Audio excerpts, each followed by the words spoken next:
الحمدللہ والصلاة والسلام علی من لا نبی اما بعد۔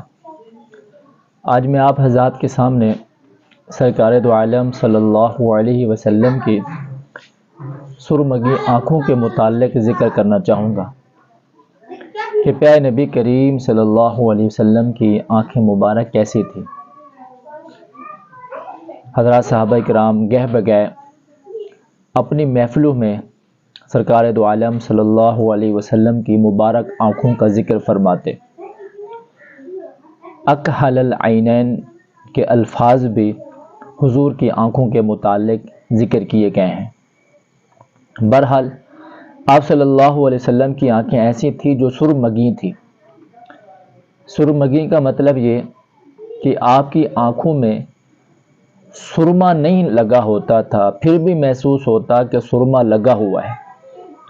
جناب جابر بن سامر رضی اللہ تعالیٰ عنہ فرماتے ہیں، میں نے جب بھی سرکار دو عالم صلی اللہ علیہ وسلم کو دیکھا مجھے ایسے لگا کہ آپ صلی اللہ علیہ وسلم ابھی اپنی آنکھوں میں سرمے کی سلائی ڈال کے آئے ہیں، جبکہ ایسا نہیں ہوتا تھا۔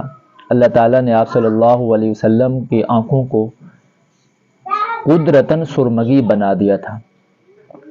جناب حضرت عباس رضی اللہ تعالی عنہ جناب عبد المطلب سے روایت کرتے ہیں کہ جب وہ میرے گھر میں تھے تو جناب کہتے ہیں یا ابو طالب کہتے ہیں کہ حضور صلی اللہ علیہ وسلم جب میری کفالت میں تھے تو میرے اور بھی بچے تھے، حضور بھی ہمارے گھر میں رہتے تھے، تو میرے بچے جب رات کو سوتے صبح کو اٹھتے تو ان کی آنکھیں بوجھل ہوتی، جبکہ جناب رسول کریم صلی اللہ علیہ وسلم آنکھیں جب آپ اٹھتے تو آپ کی آنکھیں سرمگی ہوتی، یعنی ان میں سرما لگا ہوتا۔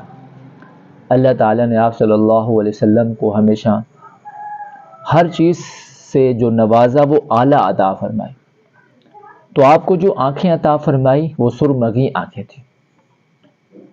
صحابہ کرام فرماتے ہیں آپ صلی اللہ علیہ وسلم کی آنکھیں مبارک ایسی تھی کہ جو سیاہ پتلی ہے وہ ہمیشہ سیاہ ہی رہتی تھی، اور جو سفیدی ہے وہ انتہائی سفید تھی، اور اس میں سرخ ڈورے پڑے ہوئے تھے جو آنکھوں کی خوبصورتی کو مزید خوبصورت بنا دیتے تھے۔ حضرات صحابہ کرام فرماتے ہیں جناب رسول کریم صلی اللہ علیہ وسلم ہمیشہ اپنی نگاہوں کو جھکا کر چلتے تھے، اور آپ صلی اللہ علیہ وسلم کسی کی طرف بھی ٹک ٹکی باندھ کر نہیں دیکھا کرتے تھے۔ آپ صلی اللہ علیہ وسلم کا اپنی آنکھوں کو جھکا کر دیکھنا یہ آپ کی حیا کی علامت ہے۔ اس لیے آپ صلی اللہ علیہ وسلم نے فرمایا جو آدمی مجھے دو چیزوں کی گواہی دے گا، ضمانت دے گا، میں اسے جنت کی ضمانت دیتا ہوں۔ صحابہ کرام نے پوچھا یا رسول اللہ وہ کون سی دو چیزیں؟ حضور نبی کریم صلی اللہ علیہ وسلم نے ارشاد فرمایا ایک آنکھوں کی حفاظت اور دوسرا شرمگاہ کی حفاظت۔